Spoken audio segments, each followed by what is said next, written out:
When Michael Thompson fled the chaos of city life for the quiet embrace of Milfield, Vermont, he sought a sanctuary to rebuild his fractured peace. A small town where the air was crisp, the streets were silent, and the locals kept to themselves. With his loyal dog Charlie by his side, the old rental house on Pine Street seemed the perfect retreat. Affordable, sturdy, and isolated enough to let him breathe again. But beneath Milfield's quaint facade lay a darkness that pulsed like a heartbeat. A monthly terror that shook the earth and claimed lives with a precision honed over decades. On the first Wednesday of each month, a thunderous noise tore through the town, a force so immense it rattled homes and shattered nerves. A phenomenon the locals dismissed as routine, yet one that hid a sinister truth. As Michael unraveled the town's history, he uncovered a chilling pattern of disappearances, all tied to the noise, and stumbled into a conspiracy of systematic murder that ensnared every resident. This is the documented descent of a man who sought peace but found a nightmare, a tale of a town's survival at the cost of innocent blood, and a secret that binds its people in a web of complicity. Have you ever moved somewhere new, hoping for a fresh start, only to find something darker beneath the surface? What would you do if you uncovered a truth so horrifying it threatened to consume you? Michael Thompson's life had been a whirlwind of noise, literal and metaphorical, before he arrived in Milfield, Vermont, in the late summer of 2024. At 38, he bore the weight of a decade in Boston's tech industry. Endless deadlines, a failed marriage, and the constant hum of urban life that left him frayed and hollow. Freelance writing had been his escape, a way to work from anywhere, and when he found the listing for a rental house in Milfield, it felt like fate. The town, nestled in the Green Mountains, promised solitude. A population of 1,200, one main street, and endless woods stretching toward the horizon. The house on Pine Street was modest.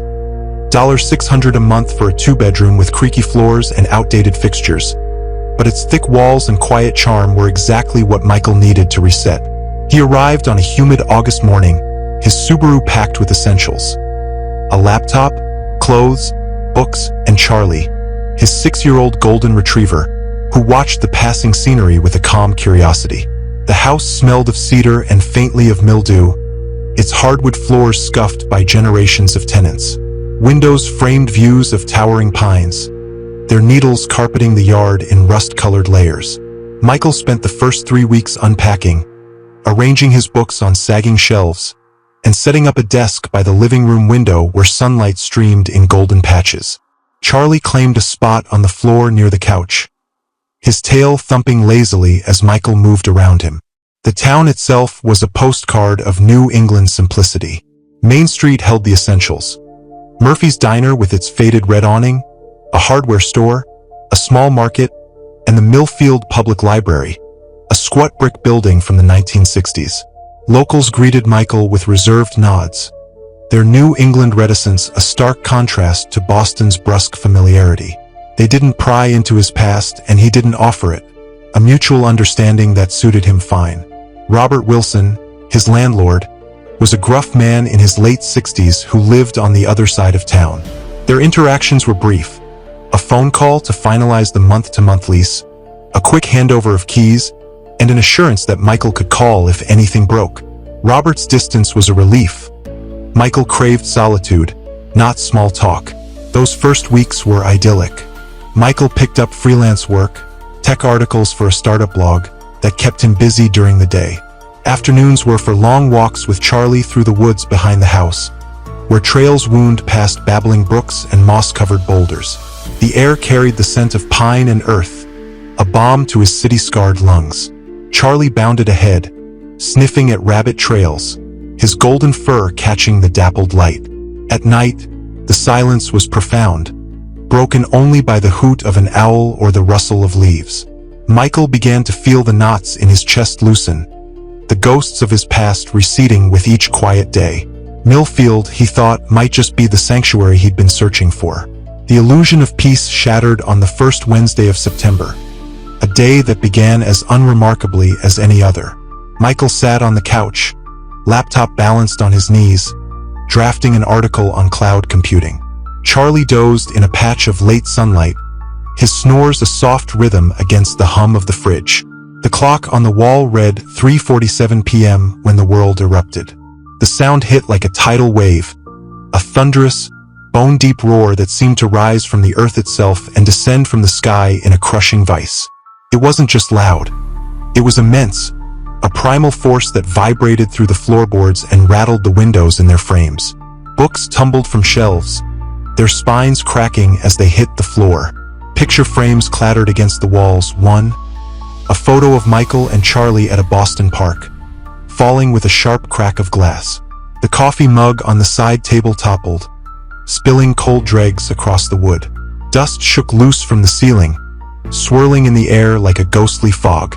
The house groaned, its timbers creaking as if under siege. Michael leapt to his feet, his laptop sliding to the floor with a thud. His heart pounded, adrenaline flooding his system as the noise consumed every thought. It was like standing inside a giant drum, each beat a physical blow against his chest. Charlie, usually unflappable, erupted into a frenzy. He bolted upright, ears flat against his skull, and began barking. A wild, desperate sound Michael had never heard from him before. The dog ran in frantic circles around the living room, his claws scrabbling on the hardwood, his eyes darting to the windows and back to Michael as if pleading for rescue.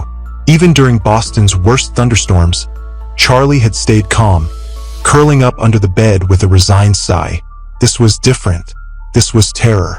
Michael pressed his hands over his ears, but the sound penetrated, a relentless assault that made thinking impossible. The noise wasn't directional. It was everywhere, an omnipresent force that seemed to emanate from the very fabric of the town. His teeth vibrated in his skull, his vision blurring as the windows shook harder, their panes threatening to shatter. For 10 agonizing minutes, the roar continued, an eternity of chaos that left Michael frozen, his mind a blank slate of fear. Then, as suddenly as it began, the sound stopped. The silence that followed was so absolute it felt unnatural, a void that pressed against Michael's eardrums. His ears ached, a high-pitched ringing lingering in the aftermath. Charlie paced for another few minutes, his whines tapering into uneasy silence, though his eyes remained fixed on the front door, alert for whatever had caused his panic. Michael surveyed the living room. Books scattered like fallen soldiers, the broken picture frame glinting in the sunlight, the spilled coffee seeping into the floorboards. The house felt different, as if the noise had left an invisible scar on its walls. What the hell was that? Michael muttered, his voice trembling. He grabbed his phone and dialed Robert Wilson, his fingers clumsy with adrenaline. The line rang twice before Robert answered, his voice calm and clipped, as if he'd been expecting the call. "Robert, it's Michael Thompson," Michael said, his words tumbling out. "Something just happened at the house.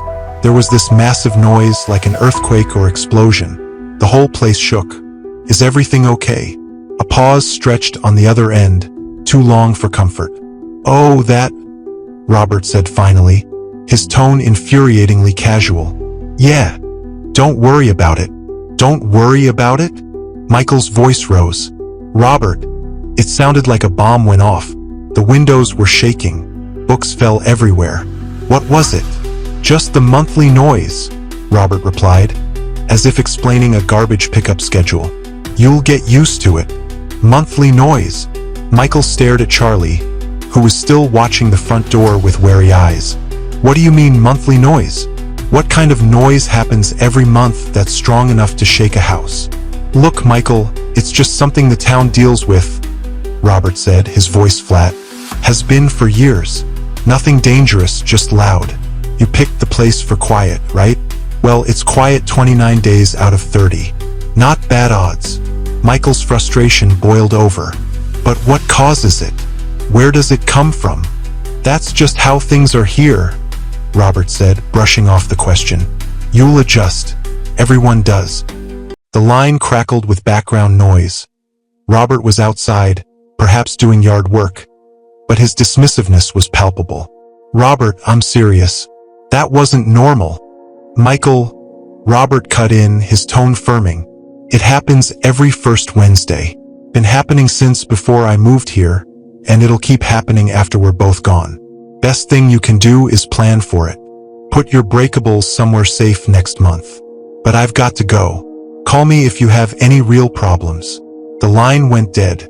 Michael stood in the center of the living room, phone still pressed to his ear, as Charlie leaned against his legs, seeking comfort. "Just the monthly noise," he said aloud, the words sounding absurd in the heavy silence. He moved through the room, picking up books and straightening frames, his mind racing. The house was structurally sound.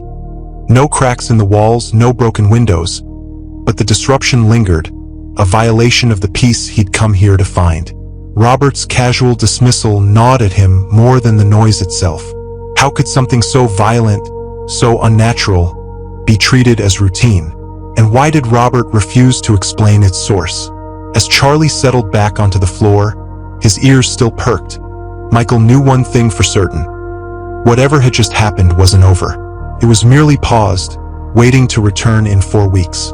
The next morning, Michael woke with Robert's words echoing in his mind. "You'll adjust. Everyone does." Sleep had been fitful, punctuated by dreams of the house collapsing under that thunderous roar.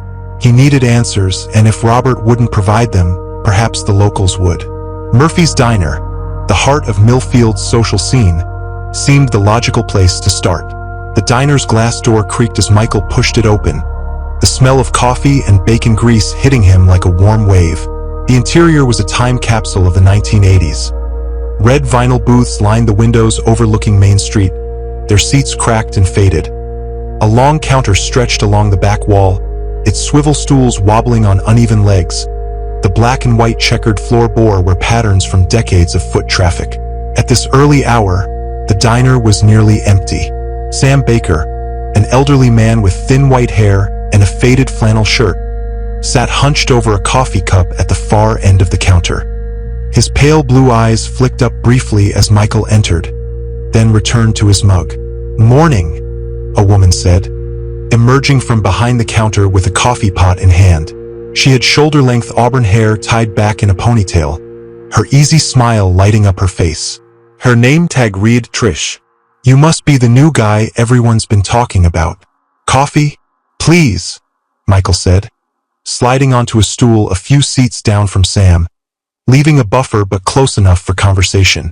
"I'm Michael, renting the house on Pine Street." "Trish Kelly," she replied, pouring coffee into a thick white mug. "Been working here 8 years now. How are you settling in? Finding everything you need?" "Pretty well, thanks," Michael said, wrapping his hands around the mug.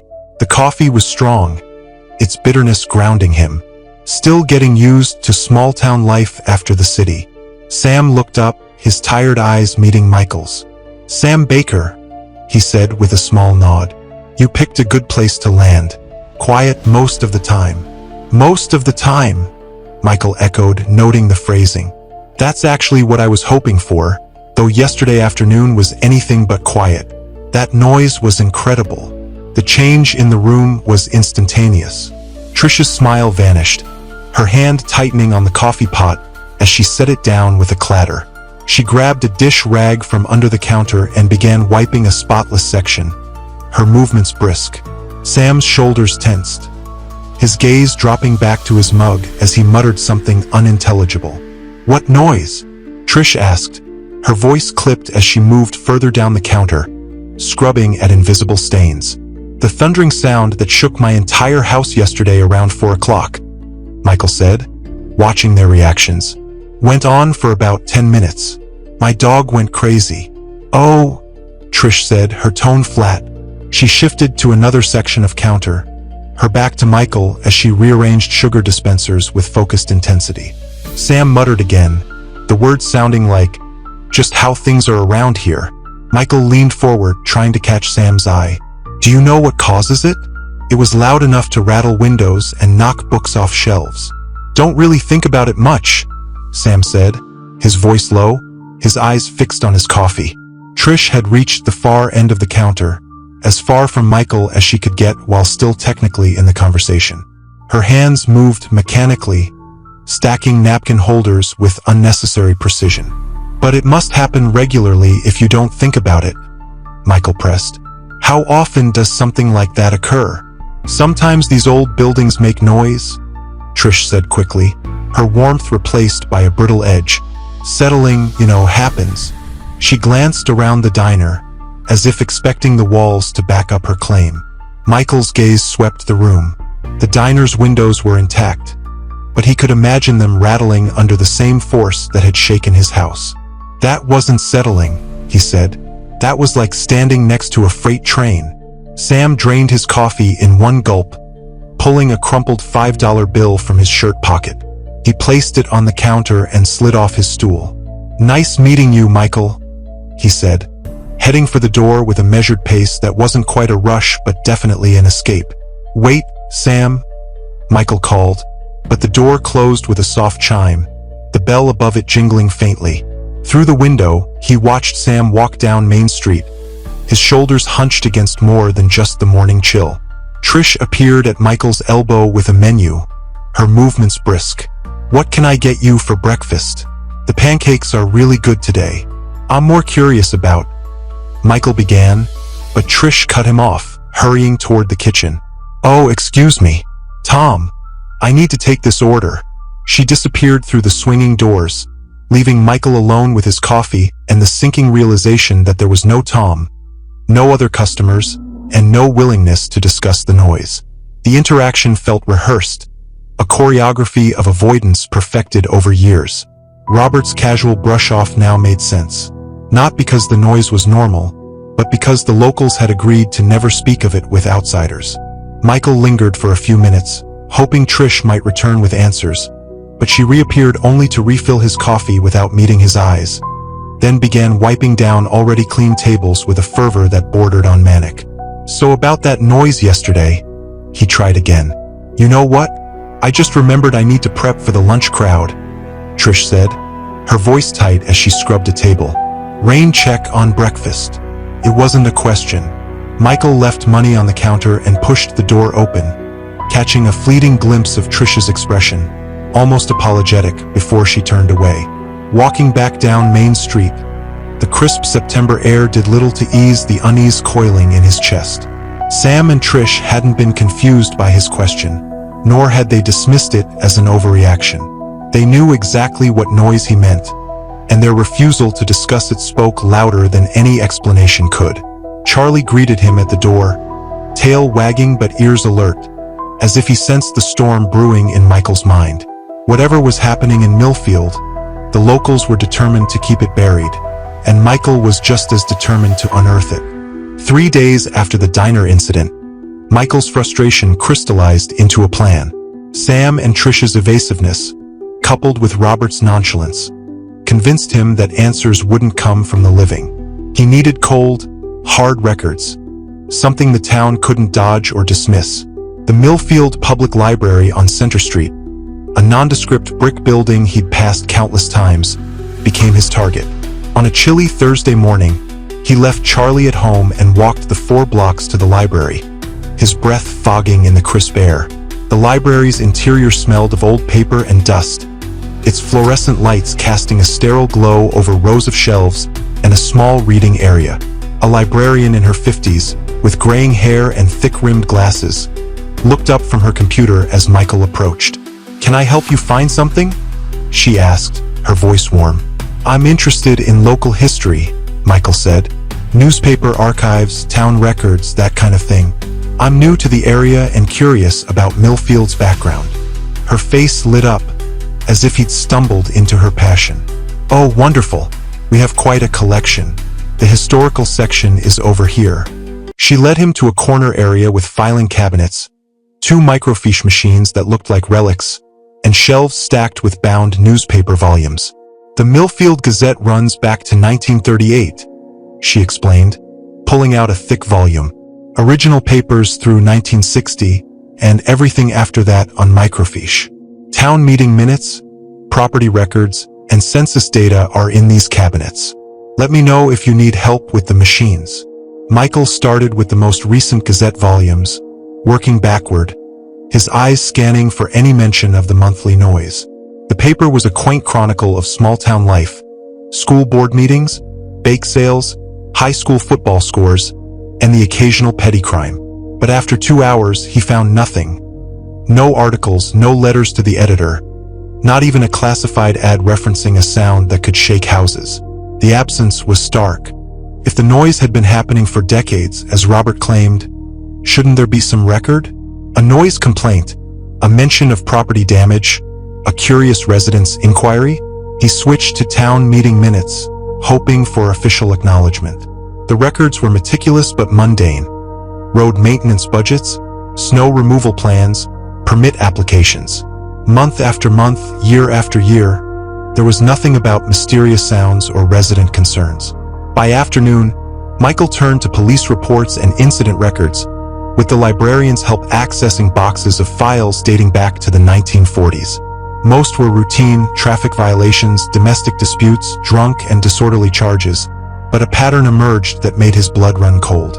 Missing persons cases dotted the files, not frequent but consistent, stretching back decades.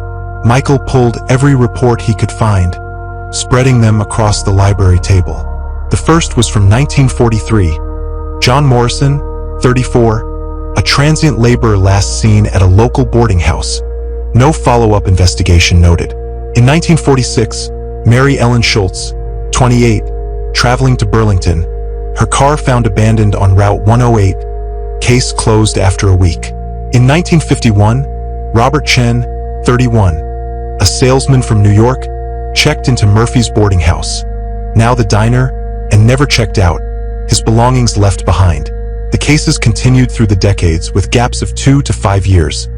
1958, Thomas Bradley, 29, a hitchhiker last seen on Main Street. 1963, Patricia Morrow, 35, her car found in the woods off Route 108.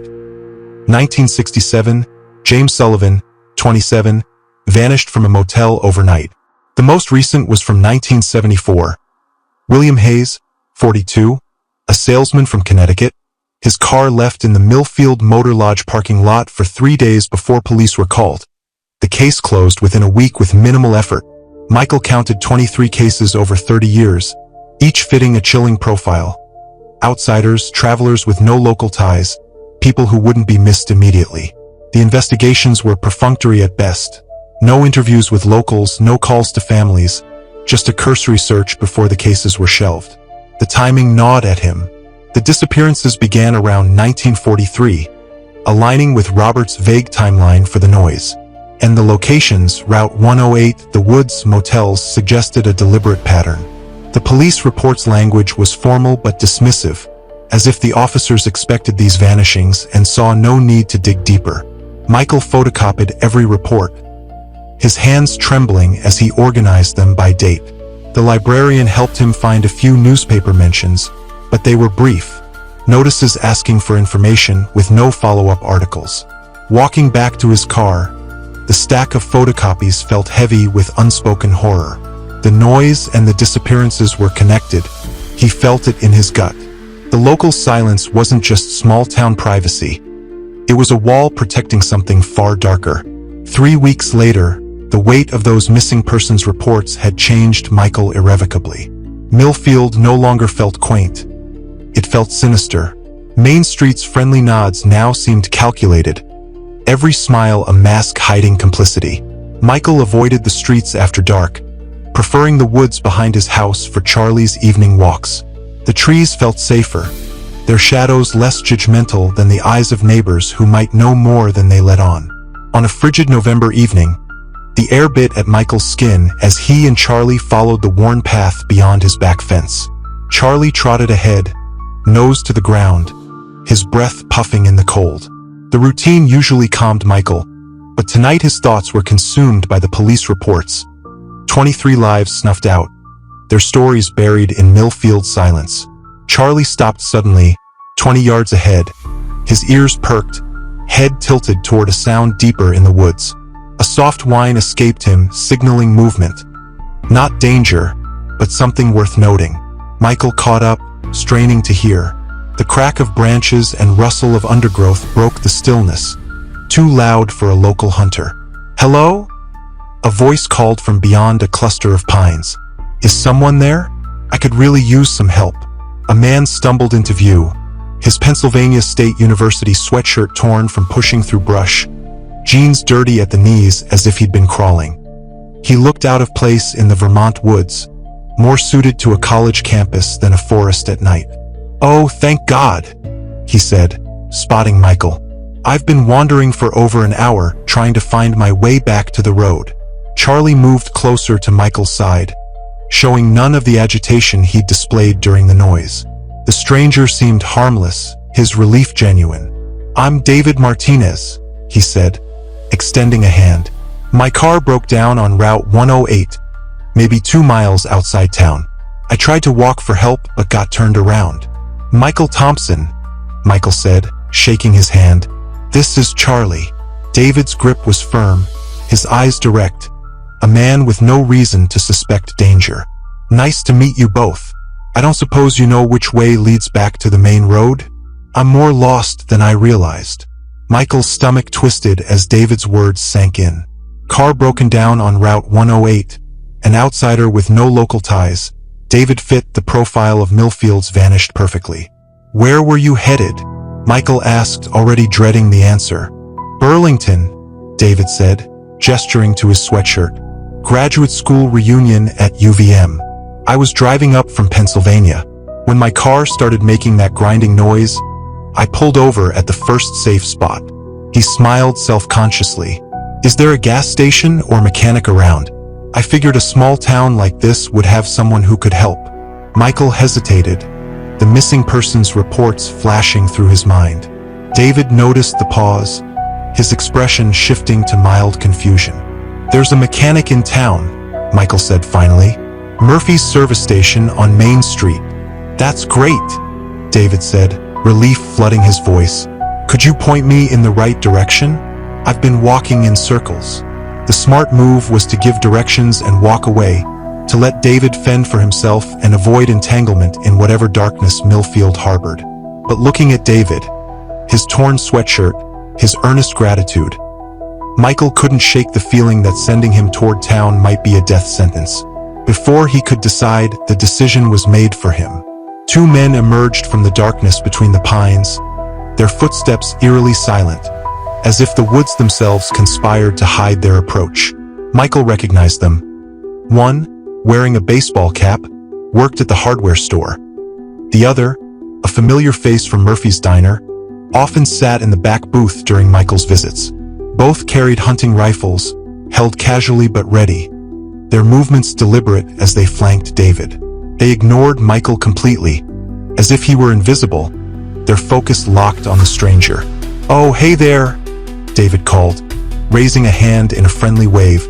"I'm really glad to see more people. I've been lost for over an hour trying to find my way back to Route 108. The men didn't respond, their silence chilling as they positioned themselves on either side of David with practiced precision.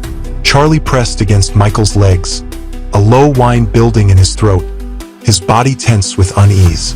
David's expression shifted from relief to confusion, though he still didn't seem afraid. "I'm David Martinez," he said, trying to maintain his friendly tone. "My car broke down on the main road, and I was trying to walk to town for help." The taller man spoke, his voice flat and emotionless. "We'll help you with your car trouble, guide you back to the road." The words were reasonable, but their delivery sent a shiver down Michael's spine. There was no warmth, no curiosity, just a script recited by rote. "That would be great," David said, gratitude in his voice. "I was starting to worry I'd be stuck out here all night." The second man gestured with his rifle toward the deeper woods, a direction that led away from town and Route 108. When David hesitated, the first man placed a hand on his shoulder. "This way," he said simply. David glanced back at Michael, perhaps seeking confirmation, but Michael couldn't move, his limbs heavy with dread. The interaction felt staged, a performance honed over decades. These men weren't helping David. They were leading him to a fate Michael could barely comprehend but felt in his bones. Charlie's whine grew louder, his body pressing harder against Michael's legs, urging him to stay put. "Are you sure this is the right way?"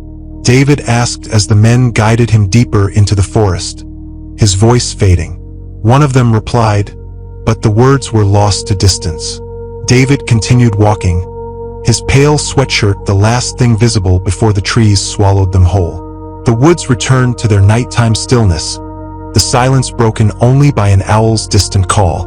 Michael's hands shook as he scratched Charlie's ears, more for his own comfort than the dog's. He knew, with a terrible certainty, that David Martinez would never reach Burlington. Sleep eluded Michael that night, the image of David being led into the darkness replaying in his mind. By dawn, he knew he couldn't stay silent. He needed answers, and Sam Baker, with his tired eyes and evasive mutters, seemed the most likely to break. Michael arrived at Murphy's Diner just before 8 a.m., the morning gray and cold. Sam sat in his usual spot at the counter, his white hair glowing under the fluorescent lights as he stared into his coffee. The diner was empty, Trish absent, likely in the back. Michael took the stool next to Sam, his voice low but firm. "We need to talk." Sam looked up, a flicker of recognition crossing his face. Not surprise, but a weary acceptance, as if he'd been waiting for this moment. He checked the kitchen door and windows, a practice gesture, then pointed to a corner booth away from prying eyes. "Sit down," he said, his voice heavy. "If you're going to hear this, you need to hear all of it." They settled into the booth, Sam's hands trembling as he gripped his coffee mug. The fluorescent light buzzed overhead, the kitchen's refrigeration units humming faintly. Sam stared into his coffee, his voice taking on a flat, defeated tone. "The noise started in 1943, he began. "I was 13, living with my parents in the house where the Hendersons live now. It began in March, first Wednesday of the month, just like now." He sipped his coffee, the cup rattling against the saucer. "At first, we thought it was something natural, blasting for a quarry, construction nearby. But it kept happening, same day, same time. And it got worse." His eyes grew distant, seeing memories Michael could only imagine. By the second year, people were losing their minds. The sound wasn't just loud, it was destructive. Houses shook apart. Windows shattered monthly. Livestock died from stress. People couldn't sleep for days after. Some talked about leaving entirely. Sam held his mug close, as if it could shield him from the past. "Nobody knew what caused it. We brought in experts from Burlington, even government people. Nothing. No geological explanation, no industrial source, no military testing. It was just this thing, tearing our town apart month after month." Michael thought of his own experience. 10 minutes of overwhelming chaos, and couldn't fathom enduring it for years. "How long did this go on?" he asked. 5 years, Sam said. 5 years of our town dying. People left, businesses closed, and those who stayed grew desperate. The sound was getting stronger, like it fed off our misery. He met Michael's gaze, his eyes hollow. Then, in the summer of 1948, something happened by accident. A salesman, Robert Chun, was staying at Murphy's boarding house when the noise hit. He panicked, ran into the woods, and died of exposure 3 days later. Sam's voice dropped to a whisper. The next month, the noise was different, still loud, but shorter. 7 minutes instead of 20. People noticed. Some thought the sound was weakening on its own. Michael's stomach churned, a horrific realization dawning. 2 months later, another outsider died during the noise. A woman whose car broke down. She ran into the forest like Chun. We found her body the next day. That month, the noise lasted 5 minutes, quieter, less destructive. That's when people understood the connection. "You're telling me the noise stops when someone dies?" Michael said, his voice barely steady. Sam nodded, his eyes closing as if the admission pained him. At first, people pretended it was coincidence, but the pattern was clear. When an outsider died during the noise, it was shorter, less severe the next month. If no one died, it got worse. He opened his eyes, pleading for understanding. By 1950, the town was desperate. The noise was destroying everything. So, a group of older residents decided if outsider deaths controlled the noise, they'd arrange those deaths more reliably. The words hung heavy between them. Michael felt sick, but he forced himself to listen. They watched for travelers, people passing through who wouldn't be missed. Sam continued, tears forming in his eyes. When the first Wednesday approached, they'd ensure those people met an accident during the noise. It worked. The noise became manageable, still awful, but brief. The town survived. Michael stared at Sam, struggling to reconcile the elderly man with the horror he described. "And it's been happening ever since," he said, not a question. "Every month for over 30 years, Sam confirmed. "Sometimes people wander in by accident, like your friend David. When that happens, we take care of it." The euphemism made Michael's skin crawl. "We take turns," Sam added. "Everyone over 18 participates in the rotation. It's the only way to share the burden equally." "What happens to the bodies?"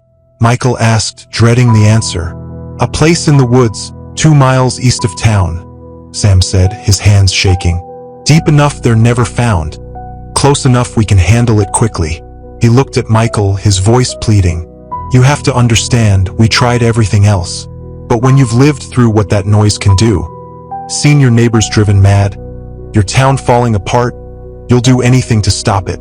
Michael thought of the noise's overwhelming force, the terror in Charlie's eyes, and could almost grasp the desperation. Almost. "How many people know?" he asked. "Everyone," Sam said. "You can't keep this secret in a town this size. Even the kids know, though we shield them from the work until they're older." The scale of the conspiracy was staggering.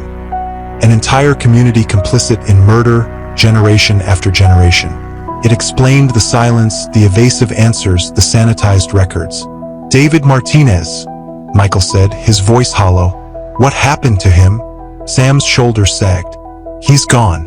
And next Wednesday, the noise will be tolerable, and the month after, we'll all sleep at night." The casual certainty chilled Michael to his core. David had been reduced to a sacrifice, a means to an end. Sam reached across the table, his cold, papery hand patting Michael's. "Now you go home and think about what I've told you. And next Wednesday, when the noise comes, you'll understand why it has to be this way." The walk home felt endless, Sam's words echoing with each step. "You'll understand why it has to be this way."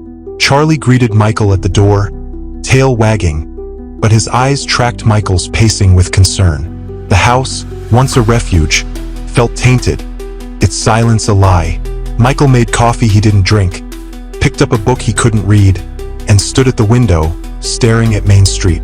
Which neighbors had helped kill David? The hardware store clerk? Trish? Robert Wilson? The realization that every interaction had been a facade made him ill. Over the next few days, Michael researched leaving, bus schedules, rental trucks, but something held him. The house was practical benefits, yes, but a darker curiosity rooted him. The need to see how Milfield lived with this horror. He went through his routines, freelance work, walks with Charlie, groceries, but the town's veneer had shattered. Trish's smiles through the diner window now seemed sinister. The sheriff's car outside town hall reminded him of the forgotten reports. Charlie stayed closer during walks, avoiding the woods, as if sensing the danger Michael now understood. As the next first Wednesday approached, Michael counted down with dread and morbid curiosity. Sam had said the noise would be bearable because of David's sacrifice. On that gray December morning, Michael closed his laptop at 3:45 p.m. and sat in the living room with Charlie, waiting. At 3:47, the noise erupted, still shaking the windows and rattling books, but less brutal than before. A contained force, lasting 8 minutes. Charlie whined but didn't panic, the difference palpable. Yet knowing its cost made it unbearable. Michael held Charlie, picturing David's sweatshirt, his handshake, his trust in strangers. A life snuffed out for this muted roar. That evening, Michael searched for David online. His social media painted a vibrant life. A grad student in engineering, hiking photos, environmental posts. His last update showed his car packed for Vermont, a reunion he'd never reach. No one had reported him missing. His friends likely thought he'd delayed his trip.